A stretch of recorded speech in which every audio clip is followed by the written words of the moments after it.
Close your eyes for a moment and imagine standing in the grand halls of a European palace. The chandeliers cast dancing shadows across marble floors. Portraits of kings and queens line the walls, their eyes seeming to follow you. But look closer. Behind those regal faces, behind the jeweled crowns and ermine robes, there are stories that history tried to bury. Stories of love that turned to ashes, of children who never grew old, of mothers who buried sons, and emperors who died alone, haunted by ghosts of their own making. This isn't a fairy tale. This is the truth about power, about pride, and about four royal families who learned too late that some words, once spoken, can echo through centuries. Tonight, we're going to walk through the shadows of history together. We'll stand beside a witch as flames consume her body and hear the curse she screams with her final breath. We'll watch ravens gather in trees outside palace windows, harbingers of death that arrive like clockwork. We'll see a grieving mother confront an emperor at a glittering ball, her black dress a wound among all that gold and silk. And we'll witness milk spilled on a forest floor, a simple accident that would doom 10 generations to bloodshed.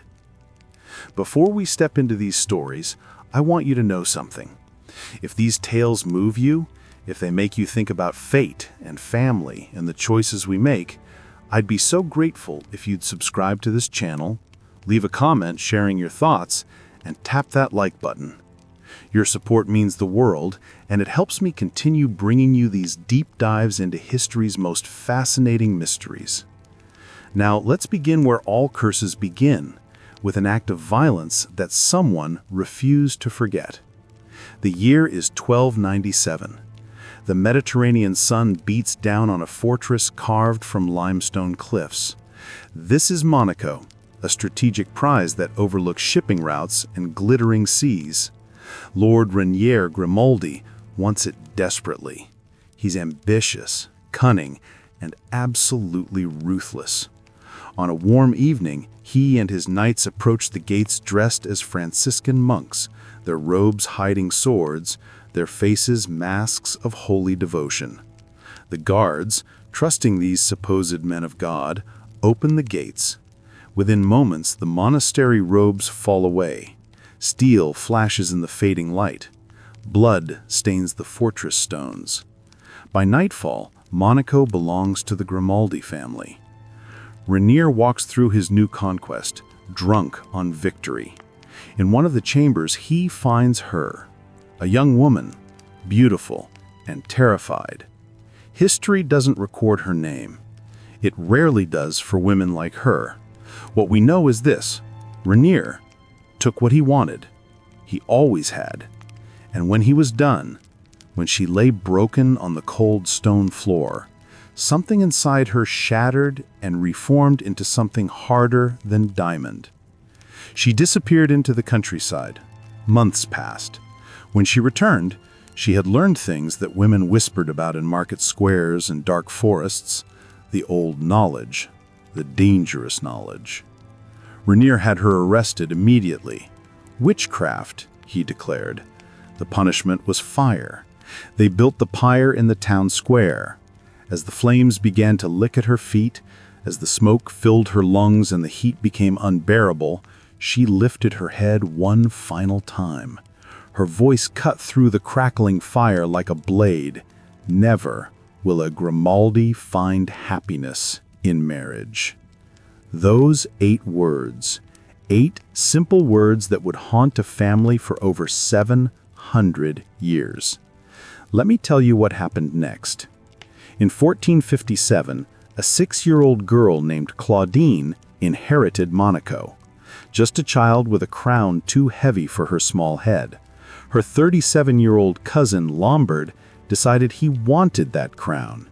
He married her, imprisoned her in her own palace, and ruled in her name while she grew up behind locked doors, learning that marriage could be a prison with gilded bars. Fast forward to 1660, Prince Louis I marries a French aristocrat named Catherine Charlotte. She's stunning, sophisticated, and completely in love with someone else. Anyone else, really. She has affairs with King Louis XIV of France, with his sister-in-law, with courtiers and poets, and anyone who isn't her husband. She gives birth to 7 children. Her husband claims them all, though whispers follow each birth like shadows. When one of her lovers threatens to expose her, Louis nearly duels him, not because he loves her, but because his pride cannot bear the public humiliation. Catherine Charlotte dies of cancer at 39, exiled from court, alone except for her scandals. Their son Antonio becomes prince and marries Mary of Lorraine. She gives him 6 daughters. 6 beautiful, healthy daughters. Antonio blames her publicly, cruelly, for failing to give him a son. He parades his mistresses through the palace halls while his wife watches, heartbroken.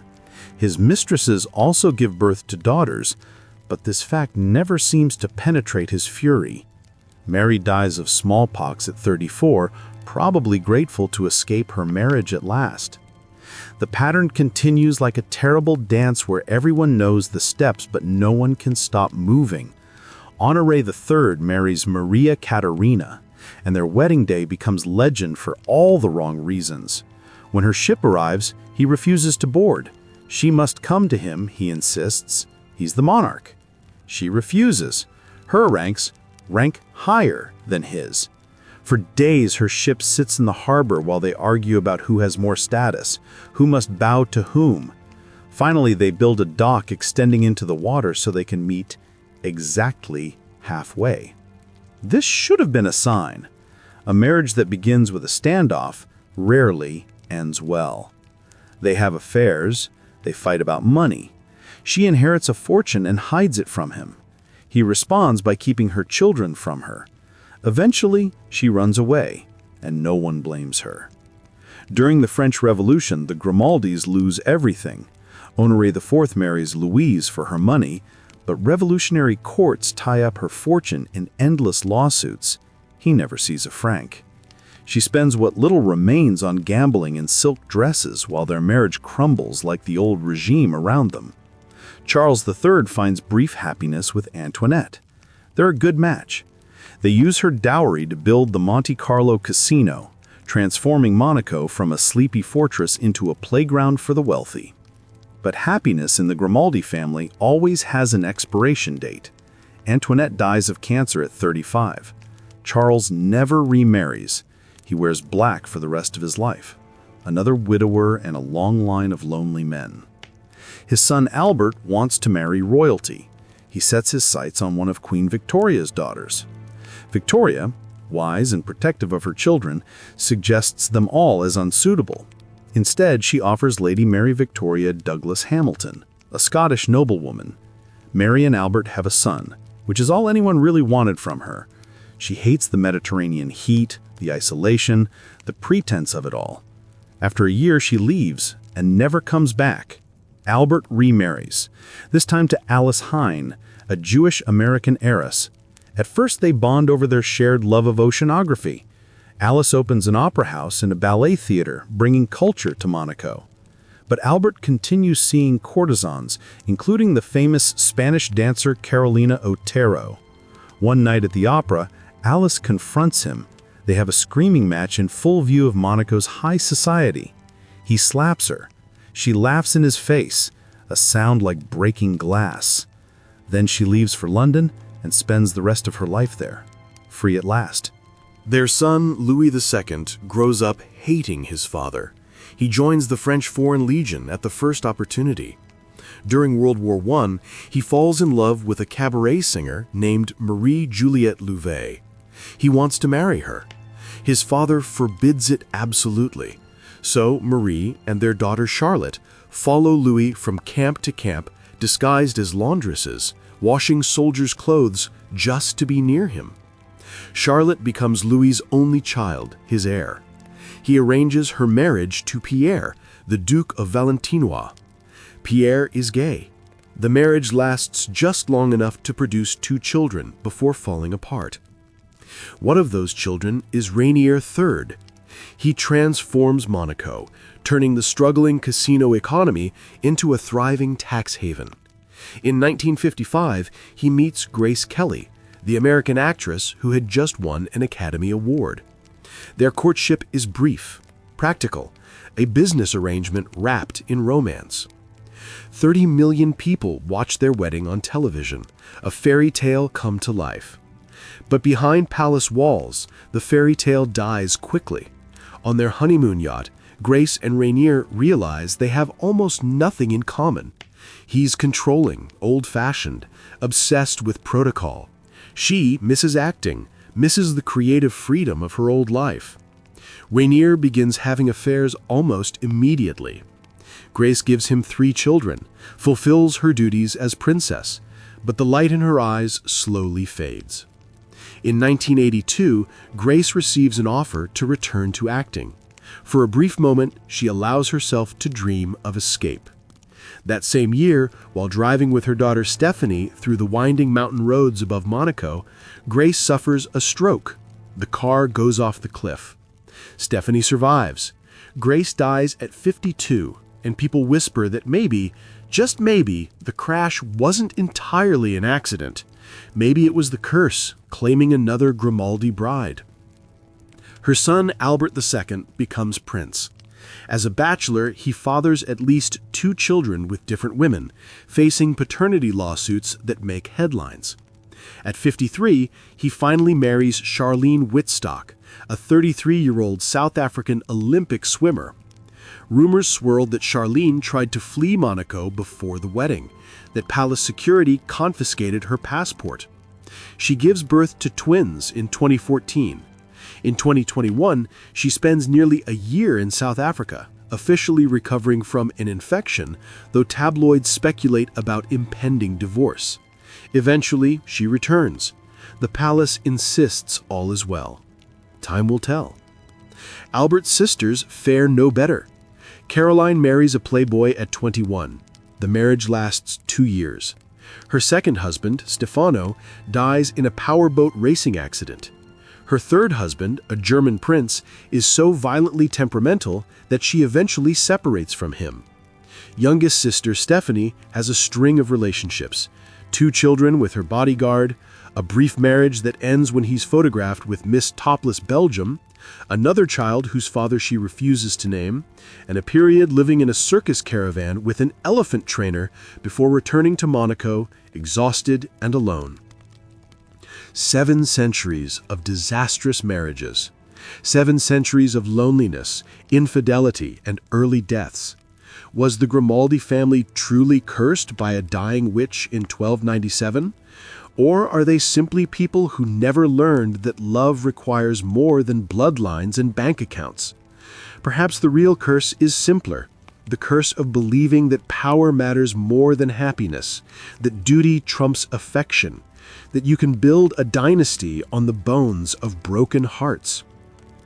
Now let's travel north and back in time, to the Swiss Alps in the 10th century.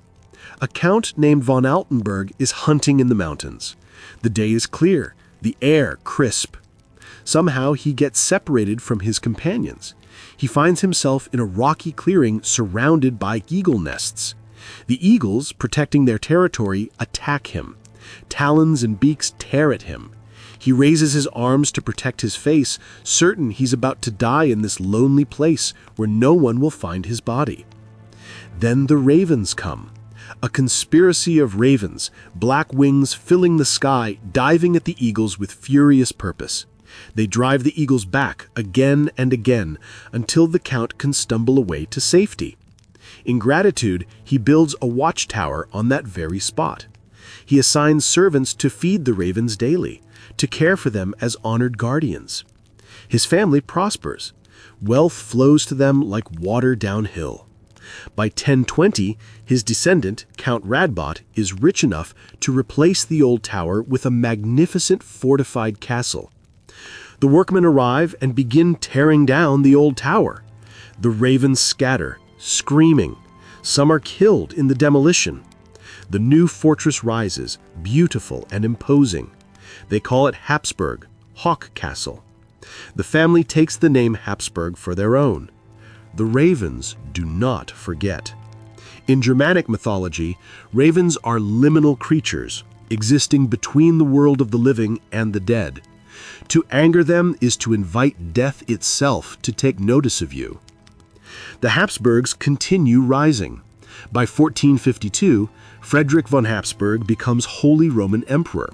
For 400 years, the family rules the most powerful empire in Europe.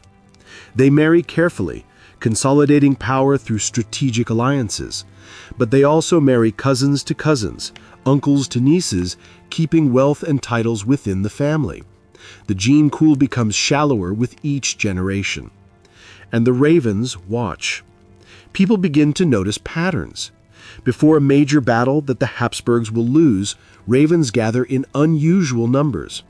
Before a death in the imperial family, ravens fill the trees outside the palace, cawing through the night. Maximilian I loses his young wife Mary when she's thrown from her horse and breaks her back. She's only 25. Their son Philip the Handsome marries Joanna of Castile. He dies of typhoid at 28. Joanna, already mentally fragile, refuses to allow his burial for weeks, keeping his corpse with her, talking to him as though he might answer. Maximilian becomes so depressed after losing his wife and son that he travels with his own coffin. He wants to be ready. He leaves instructions that after his death, his body should be displayed publicly so people can see how even emperors decay. His grandson, Charles V, inherits the empire and Spain. Charles marries his cousin Isabella, and for once, it's a love match. When she dies in childbirth, he surrounds himself with clocks and her portraits. He stages a rehearsal of his own funeral, lying in a coffin while monks chant prayers, practicing for death. The family tree splits into Spanish and Austrian branches. Both continue the intermarrying. Cousins marry cousins in an endless loop.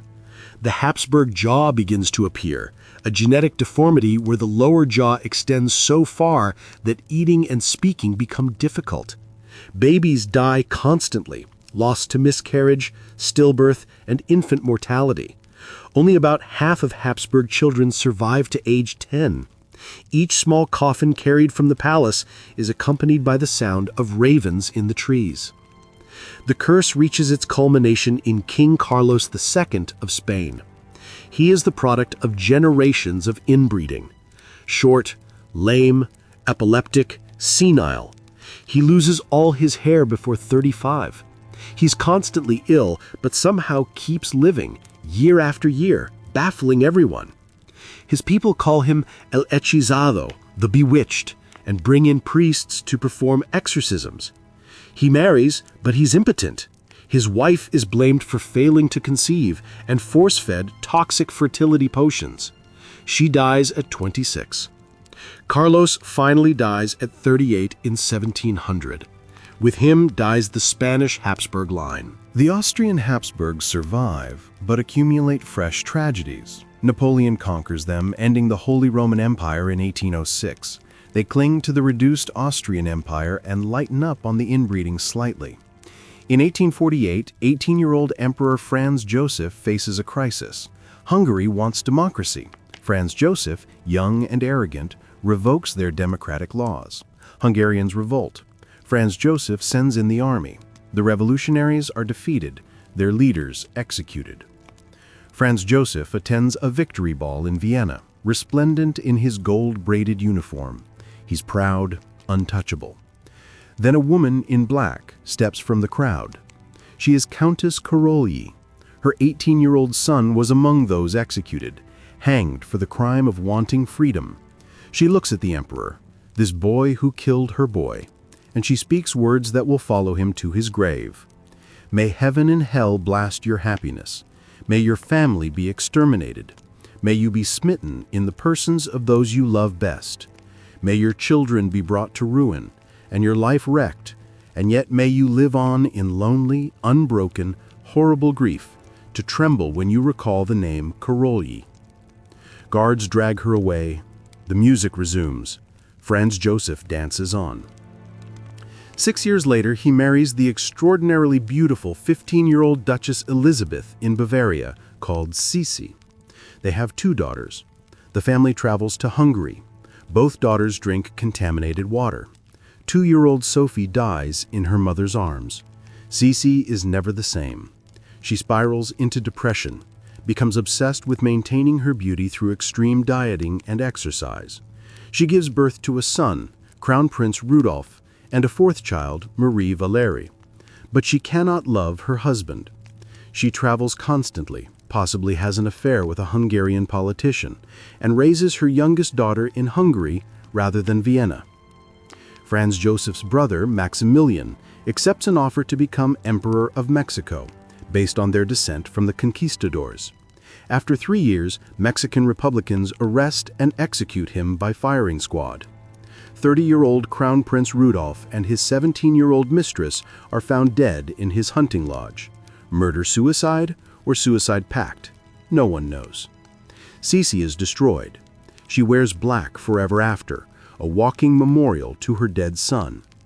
In 1898, 60-year-old Sisi is walking in Geneva when a young man stumbles into her. He's an Italian anarchist who decided to kill any royal he could find. He stabs her through the heart with a 4-inch needle file. She collapses. By the time anyone realizes what happened, she's dying. Franz Joseph, who loved her obsessively for 44 years, despite her indifference, is finally broken. The tragedies multiply. Sisi's sister burns to death in a charity bazaar fire in Paris. Various archdukes and archduchesses create scandals involving actresses, affairs, and debauchery. One renounces his titles and disappears at sea. Another dies of syphilis at 41. Franz Joseph watches his family disintegrate, powerless to stop it. In 1914, his heir, Archduke Franz Ferdinand, visits Bosnia with his wife Sophie. Their car takes a wrong turn down a narrow street. A 19-year-old revolutionary named Gavrilo Princip happens to be having coffee in a cafe on that exact street. He seizes the opportunity and shoots them both. Their deaths ignite World War I. Franz Joseph dies 2 years later at 86, outliving nearly everyone he loved. In his final moments, did he remember the name Karolyi? Did he hear ravens cawing outside his window? Our final story takes us to Nepal in 1743. Prithvi Narayan Shah inherits the throne of Gorkha, one of 54 small kingdoms in the shadow of the Himalayas. He looks at the Kathmandu Valley and decides it should all belong to him. He conquers his neighbors brutally. When the city of Kirtipur resists, he lays siege until they surrender, then orders every man in the city to have his nose and lips cut off. Thousands of mutilated men. A message written in flesh. Prithvi becomes the first Shah of unified Nepal. One day, walking through the forest, he encounters a yogi, a holy man. Prithvi offers him a bowl of curd as a gesture of respect. The yogi drinks it, then vomits it back into the bowl. He orders Prithvi to drink the regurgitated curd to prove his humility. Prithvi, disgusted, throws the bowl to the ground. The spoiled milk covers his feet. The yogi reveals himself as Guru Gorakhnath, an 11th century Hindu saint. He's furious at the disrespect. "Your dynasty will last only as many generations as you have toes," he declares. 10 toes. 10 generations. The curse unfolds methodically. Rajendra Shah inherits the throne at age 3 in 1816.